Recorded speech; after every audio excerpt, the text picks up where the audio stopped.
అమ్మ అన్నది ఒక కమ్మని మాట, అది ఎన్నెన్నో తెలియని మమతల మూట.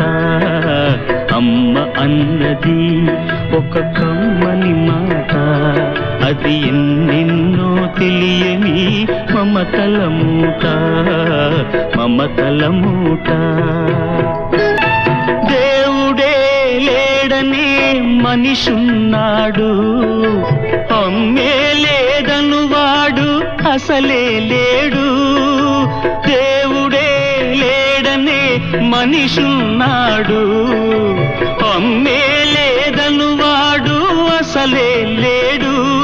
తల్లి ప్రేమ నోచుకున్న కొడుకే కొడుకు, ఆ తల్లి సేవ చేసుకునే బ్రతుకే బ్రతుకు. అమ్మ అన్నది ఒక కమ్మని